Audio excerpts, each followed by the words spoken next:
Hi everybody, I want to take a minute and talk to you a little bit about the different kinds of watercolors. There's lots of different kinds of watercolors and different kinds work for different people for different reasons. So let's take a look.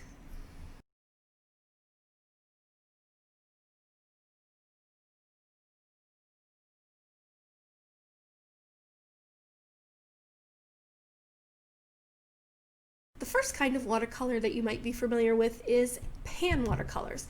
And a lot of times you find long palettes with circular pans are the ones that are marketed to kids. Crayola and a lot of other people make pans that are great beginner watercolors.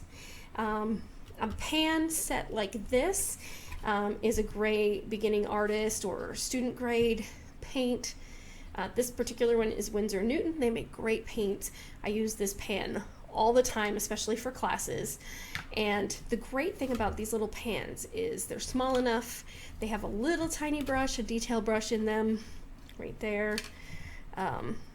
You can use an Aqua brush as well, and they're perfect for putting in your book bag, your pocketbook, your purse, your backpack, whatever it is. They're great for on the go. Just grab this, a tiny little watercolor pad, and an aqua brush, and you're set. So these are pan paints, and they are super useful. The next kind that you might be familiar with is the tube paints. And this is another beginner brand or student brand. This is tube watercolor. So this is pigment, and what you do is you put it in your palette. If I can open up my palette, because you do need a palette, and you put the pigment in and you add water to make paint. Okay, so you're adding water to pigment to make paint and then taking it to your paper. This type of paint and palette is great for doing large washes, large areas of color. The pans are a little less useful for large swatches of color. So if you're doing a very big sit-down painting, tubes might be the way you want to go. It can be a little wasteful because you have to know exactly how much paint you're going to use and use it all up. And then if you use it all up and you still need more, then you put a little more in and you have to remix the paint to the same consistency. So, it's a great option, but there are some drawbacks, just like to any different type of watercolor. Now, the hybrid of that is the tube paints that you take and you put into pans. And this is my artist grade paints. So for this one, I have the tubes, and I've squeezed about half the tube into each pan, and I've created a palette of the colors that I like to use. So it's the best of both worlds, really, because it is a tube paint. The quality is really nice. There's not a lot of extra filler or binder. But instead of being stuck with the colors that they gave me, I got to choose my own colors. And if I want to use different colors for different reasons, maybe I have a palette that I like to use for outdoor, for brights, maybe I have a muted palette, maybe I have a portrait palette and a plein air palette, I can just swap this out and swap in my other colors. Or sometimes different brands of paint too. You probably don't want to be using your artist brand paint for practice exercises, but if you were doing plein air painting and you think you might be selling the work, then you do. So again, there's uses and drawbacks to those. Then of course there is watercolor pencils, which are very much like pencil crayons, and you put it on the paper, then you add water and friction to activate the pigment.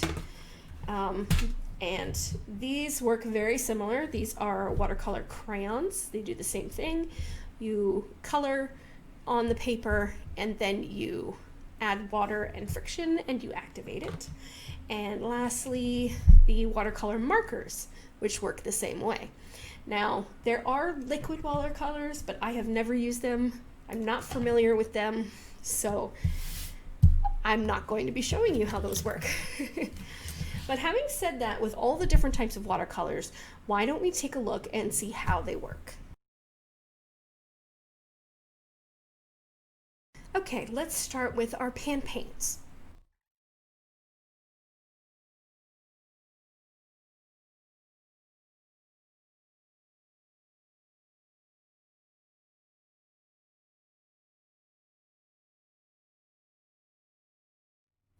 The next one we're going to look at is our tube paint.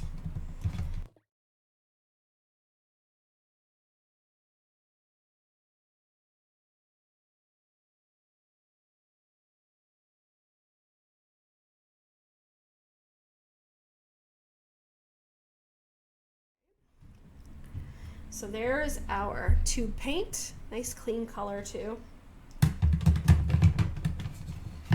And now let's take a look at our hybrid of tube paint in the pan.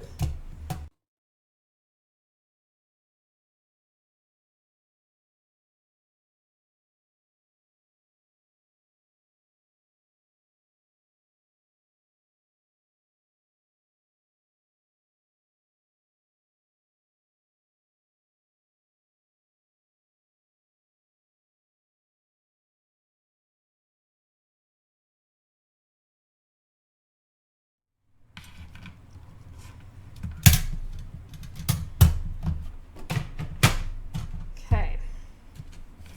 Now for the fun ones. Let's look at this one here.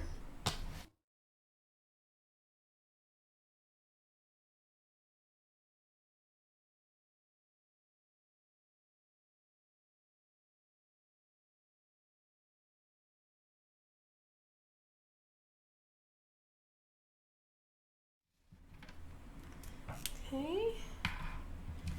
And then here are the crayons. I just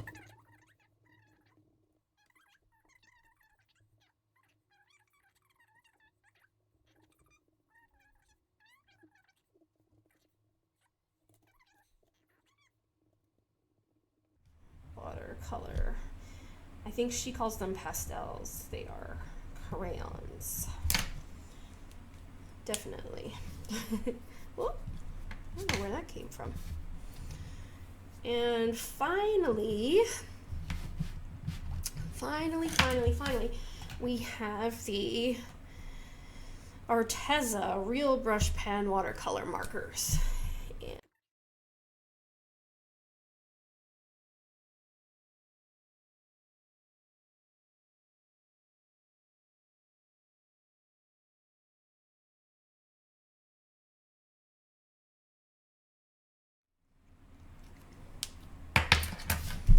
And there you have it. So there is 6 different types of watercolor and 6 different results.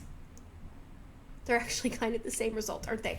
You'll notice the ones that require you to put the pigment on first and then use water and friction often leave a little bit of that initial pigment behind. It doesn't blend quite as smoothly as your tube and your pan paints. And you know, if I was being a little bit more careful, I probably could get a smoother gradation across the board, but I find that this is pretty common for these materials, which is why I like them for small areas and details, because with large areas, that's a little bit more evident than with small areas and details. So yeah, so I hope that helps you decide what kind of watercolors you are interested in, and which kind of watercolors you might want to invest in, especially if you're just starting out.